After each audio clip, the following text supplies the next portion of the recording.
Bonjour à tous et bienvenue, c'est Gaël dans Simple et Gratuit. Aujourd'hui, nous allons parler du BIOS. Le BIOS, vous savez, c'est ce petit programme qui est à l'origine du démarrage de tous nos appareils, qu'ils soient ordinateurs, smartphones, etc. Peu importe la marque, le modèle, le type de programme qu'il y a à l'intérieur. Eh bien, on va découvrir ça ensemble avec qu'est-ce que le BIOS, comment ça marche, faut-il mettre son BIOS à jour? D'ailleurs, mon BIOS est-il à jour? Ce sera l'occasion de voir sa version du BIOS, de voir également, de trouver une nouvelle version, de voir si elle est compatible avec notre matériel, mais aussi de mettre à jour. Et enfin, eh bien, nous allons tout simplement nous poser la question, mais que se passe-t-il si quand on a mis à jour, ça marche plus?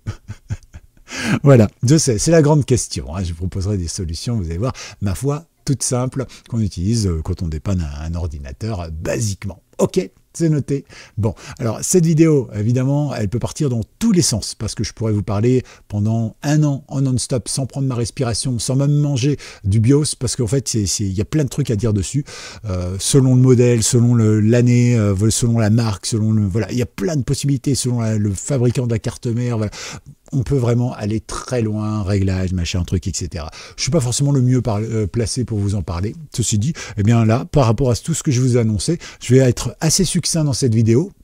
Parce que de toute façon, que je fasse une vidéo de 2 minutes, de 10 minutes ou d'1 heure, vous allez en regarder même pas 10% globalement, pour la majorité d'entre vous. Donc voilà, vous aurez évidemment beaucoup plus d'explications directement dans un article gratuit que je vous mets sur Patreon. C'est dans la description. N'hésitez pas à cliquer dessus sur bonus gratuit. Ok. Et puis sinon, puisque vous serez dans la description, pensez à vous abonner également à la newsletter gratuite. Elle est également disponible directement là dans la description et pareil une fois par semaine.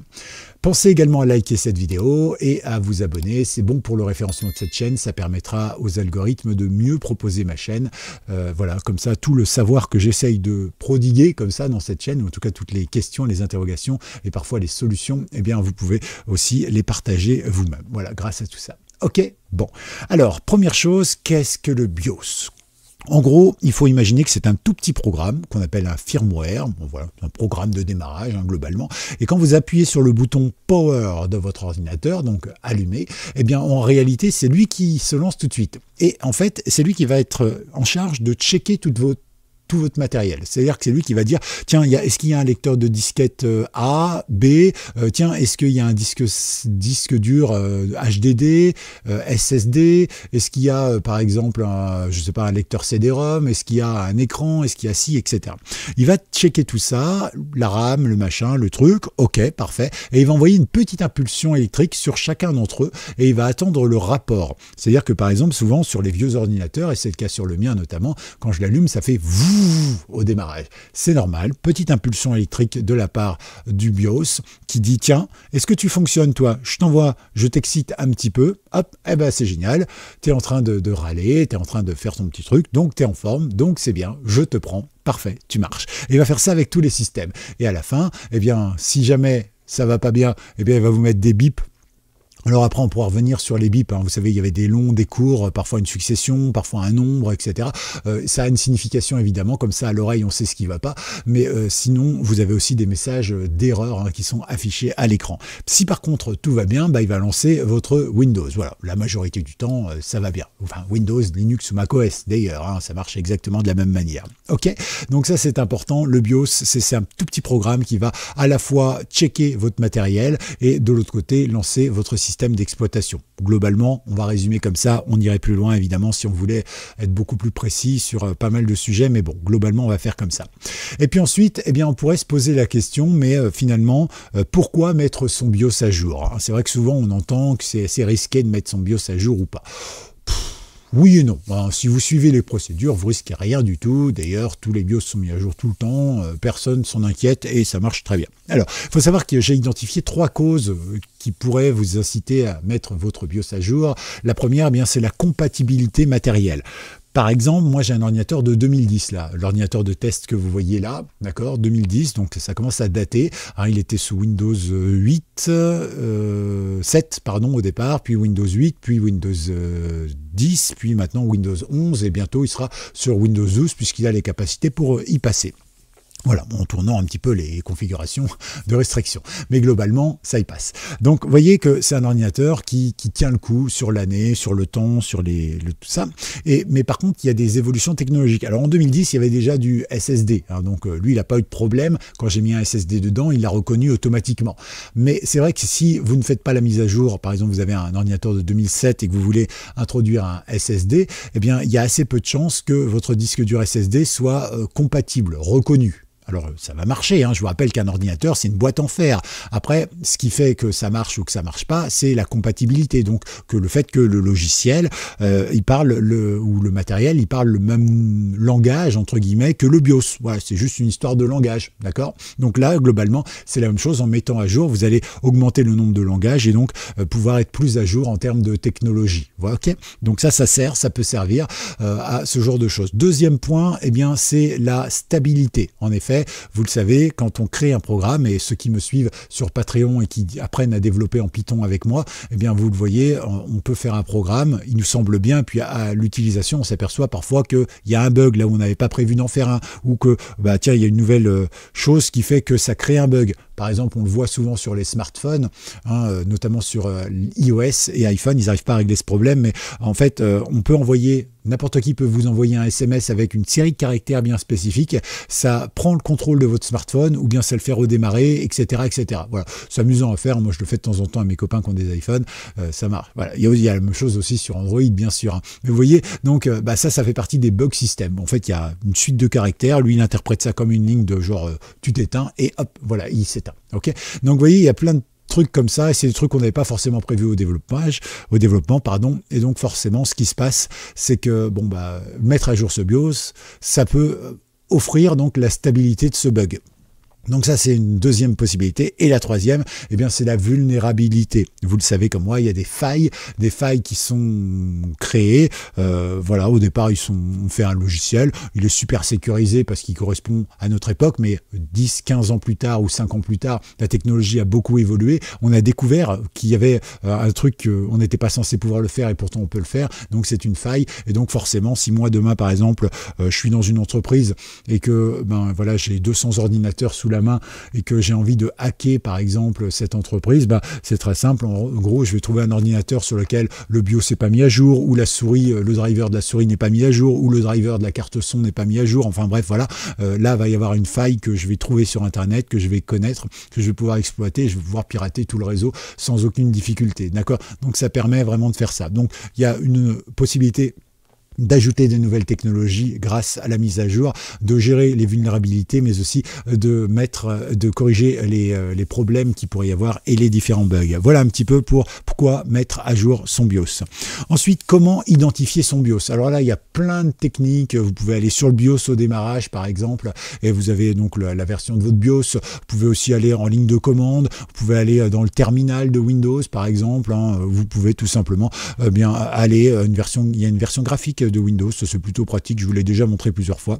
Ici, vous allez nous rechercher, vous faites MS Info 32, voilà, j'en ai parlé il n'y a pas longtemps d'ailleurs dans un tuto, et en gros, vous allez dans Information Système. Alors, ceux qui ont un vieux panneau de configuration, bah, vous allez dans Information Système sur votre Windows 7 ou Windows X Vista, par exemple, et ça marche pareil. Vous cliquez dessus et vous arrivez ici. Voilà, ça n'a pas changé de gueule depuis le début, hein. Et vous avez ici le résumé système, et ici, vous avez votre version de Windows et tout ça, et puis vous avez bien sûr tout ce qui concerne bien sûr les marques, si vous démarrez en BIOS ou en UEFI, si vous démarrez voilà la version du BIOS et la date. Donc moi je vois que c'est un Hewlett-Packard L01, c'est le nom de mon BIOS, la version 22.21, et puis bien sûr ça vient du 17 décembre 2013. C'est-à-dire que c'est un ordinateur qui voilà, ça correspond à peu près à quand je l'ai acheté d'occasion, donc j'avais dû le mettre à jour à l'époque, mais depuis effectivement je l'ai pas mis à jour. Pourquoi? Parce que c'est une machine de test, en fait elle sert qu'à ça, à se déglinguer, à faire des tests, à supprimer des trucs pour vous montrer comment ça marche. Voilà. C'est un ordinateur qui est allumé que pour ça en réalité. C'est pas un ordinateur qui est allumé pour le travail de tous les jours, pour surfer tous les jours, etc. Donc voilà, je crains pas grand chose. Mais globalement, ça vous donne plein d'infos. Alors les infos à noter, c'est bien sûr celle-ci. hein, que vous pouvez noter. Et puis celle-ci, le modèle également, ça va vous donner le modèle pour retrouver le BIOS correspondant à votre ordinateur. Alors ça marche évidemment pour ceux qui ont un ordinateur qu'ils ont acheté déjà tout fait, hein, mais c'est vrai que ceux qui ont un ordinateur qu'ils ont monté eux-mêmes, hein, c'est vrai que si vous l'avez fait vous-même, mais en fait ce qu'il vous faut c'est la carte votre carte mère, voilà, hein, une carte mère qui effectivement va pouvoir, tout simplement, je rigole parce que j'en ai une là, qui va vous donner en fait la référence du BIOS, puisque le BIOS est intégré à la carte mère, ok. Donc là, vous prenez bien la référence qu'il vous faut, et puis vous prenez ici la date, et comme ça, vous pouvez comparer.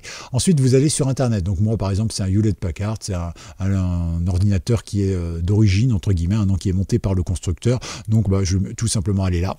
Une fois que vous êtes sur le site, alors si vous avez par exemple des logiciels comme MyAsus, hein, si vous avez un Asus par exemple, ils font très bien les choses. Asus par exemple, vous avez un MyAsus, c'est un petit logiciel qui s'installe sur Windows, en général il est installé quand vous l'achetez, et bien vous pouvez tout simplement mettre à jour tout, y compris le BIOS, voilà, vous n'avez rien d'autre à faire, même pas besoin de suivre ce tuto, globalement ça va fonctionner nickel. Mais bon, vous pouvez rester comme ça, vous découvrirez pourquoi c'est important de mettre à jour son truc, ça c'est déjà fait, mais aussi comment réparer si jamais il y a un bug, parce que ça peut arriver que même avec MyAsus ça mette un problème. Donc moi j'ai HP, mais si vous avez Dell et tout ça, c'est pareil. Après ça dépend du site, hein. Ça va ressembler globalement à ce que je vais vous montrer, mais par exemple ici vous avez des tas de menus et c'est toujours, vous voyez, des tas de trucs, on sait jamais trop sur quoi on doit cliquer, c'est toujours complexe. Alors je vous donne une astuce basique, hein, mais en général, vous allez tout en bas du site, vous avez ici ce qu'on appelle le footer, donc le pied de page entre guillemets. Et ici, vous avez toujours un résumé, un truc, et c'est beaucoup plus condensé, d'accord? Ça sert aussi pour le référencement, c'est pour ça qu'il y en a autant et partout sur tous les sites, et en général, vous voyez, c'est beaucoup plus clair. Vous avez des petits onglets comme ça qui peuvent vraiment vous permettre de faire pas mal de choses. Ici, moi, ce qui m'intéresse, c'est télécharger des pilotes, voilà, comme ça, c'est clair, chose que j'aurais pas forcément retrouvée en allant dans tous les menus ici, je sais même pas où j'aurais téléchargé mes pilotes, vous voyez, une vraie galère. Donc ici, dans mon menu, moi, je suis sur un ordinateur de bureau, alors selon si vous avez un Dell, un Hewlett-Packard, un Asus, un machin, ce sera un peu différent. Et ici, vous rentrez le nom de votre ordinateur. Donc, par exemple, moi, c'est un 600G1, par exemple. Voilà, 600G1, il n'y en a qu'un seul. Voilà, bon, c'est un SFF. Donc, ici, il ne me le propose pas. Donc, ça marche pour tous. Vous voyez, ça ressemble à peu près à ça. C'est la vieille gueule des vieilles ordinateurs. Mais ça marche toujours. Pourquoi le changer? C'est pas écolo de changer un ordinateur quand l'autre fonctionne très bien. Ici, vous voyez, il me propose que le système de mise à jour de Windows 10, mais à la limite, je m'en fous. Parce que en réalité là je vais pas chercher un pilote compatible avec mon système d'exploitation. Ne vous inquiétez pas si vous avez Windows 11 et qu'effectivement on ne vous propose pas plus que Windows 10, même si vous avez Windows 12, globalement on est sur la base, Windows 10, Windows 11 c'est la même base, donc si ça fonctionne pour l'un ça fonctionnera pour l'autre, faut pas s'inquiéter là-dessus. Ok, donc là moi c'est un 64 bits, donc on va faire comme ça. Vous voyez ici, système d'exploitation de l'ordinateur n'est pas répertorié, ici vous pouvez avoir des informations. Ici vous cliquez sur envoyer, donc vous avez plusieurs options. Soit vous pouvez détecter mes pilotes et logiciels, il va vous dire ce qui n'est pas à jour, donc ça c'est plutôt bien. Il y a ça à peu près sur tous les sites de créateurs. Ici j'ai les différents trucs qui sont sortis, donc ils mettent en général que le dernier. Par exemple pour le BIOS, il me met le dernier, c'est donc un BIOS L01 comme c'était prévu, avec la version 2.71 Rev A. Donc moi c'était la 2.21, donc vous voyez il y a eu pas mal de versions entre temps, et elle fait 22 mégas et surtout elle date de 2017, donc on est encore loin des 2022, mais bon ils ont arrêté de la fabriquer depuis déjà un bon moment, et donc je peux télécharger, voilà, je mets OK pour télécharger, et là ça va télécharger tout simplement. Vous voyez c'est super rapide, tout simplement. Ça marche, parfait. Il m'a installé je crois un guide en fait, en réalité, on va y revenir. 600G1, voilà. J'ai l'impression qu'ici, il m'a plutôt un petit logiciel, en fait. Voilà, je sais pas trop, faudrait vérifier. Voilà. Mais bon, peu importe, normalement, il vous fait télécharger soit un assistant, donc vous allez le voir en essayant de l'installer sur Windows, ou soit il vous fait télécharger le fichier du BIOS qui est un exe également, d'accord. Donc si c'est un assistant, c'est un assistant, voilà, c'est très bien, ça vous permettra de pouvoir télécharger votre BIOS directement.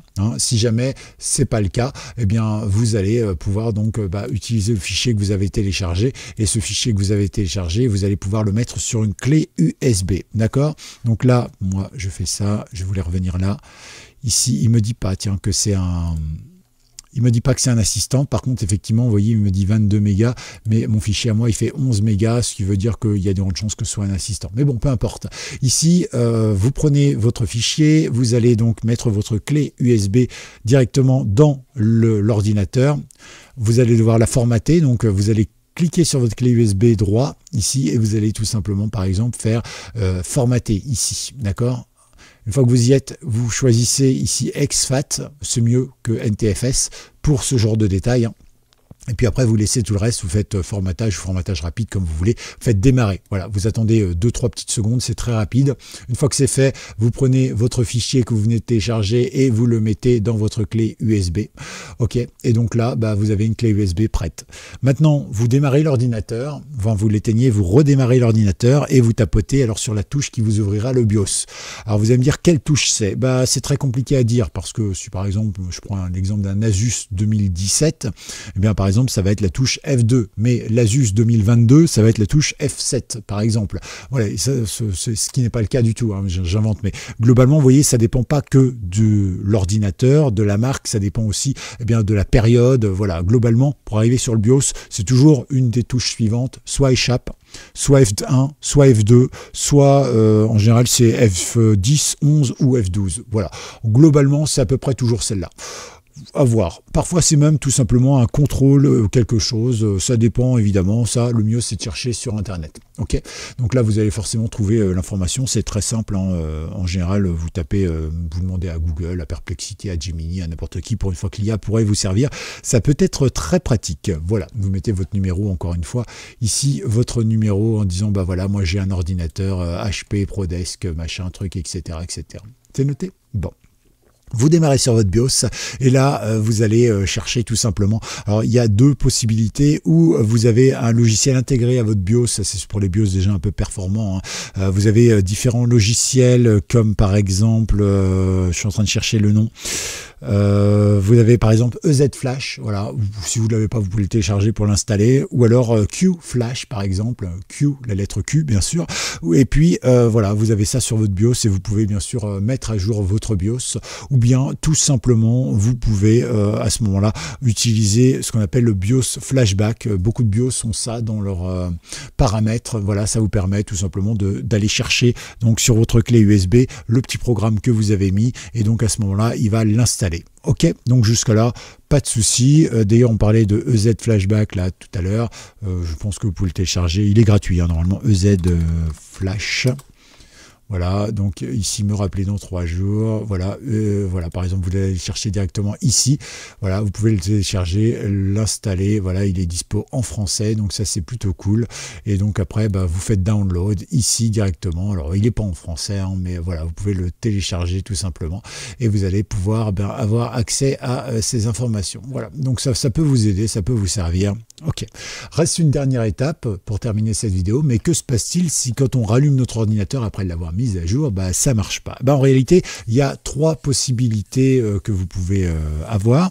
La toute première, eh bien, c'est réinitialiser le BIOS. Donc pour initialiser le BIOS, il y a 2 options. Soit vous ouvrez, de toute façon vous allez être obligé d'ouvrir, hein. Donc soit vous ouvrez votre machine et vous repérez, il y a une pile ronde, plate, hein, voilà, comme pour les piles par exemple qu'il y a dans les machines, dans les pèse aliments, hein, par exemple. Et bien voilà, une pile plate, bouton, voilà. Et donc vous l'enlevez et vous laissez comme ça pendant 20 minutes, une demi-heure, histoire que toute l'électricité, les sauvegardes et tout ça, ça disparaisse. Alors ça ne touchera pas à vos données qui sont sur le disque dur, hein. Ça touchera uniquement par exemple à l'heure, à la date de votre logiciel de BIOS. Ça touchera par exemple si vous avez mis un mot de passe du BIOS, etc. Tout ça, ça va disparaître. Enfin, le mot de passe, il est parfois stocké ailleurs sur les versions un peu plus récentes. Mais globalement, voilà, ça vous permet de faire pas mal de choses, d'enlever cette pile.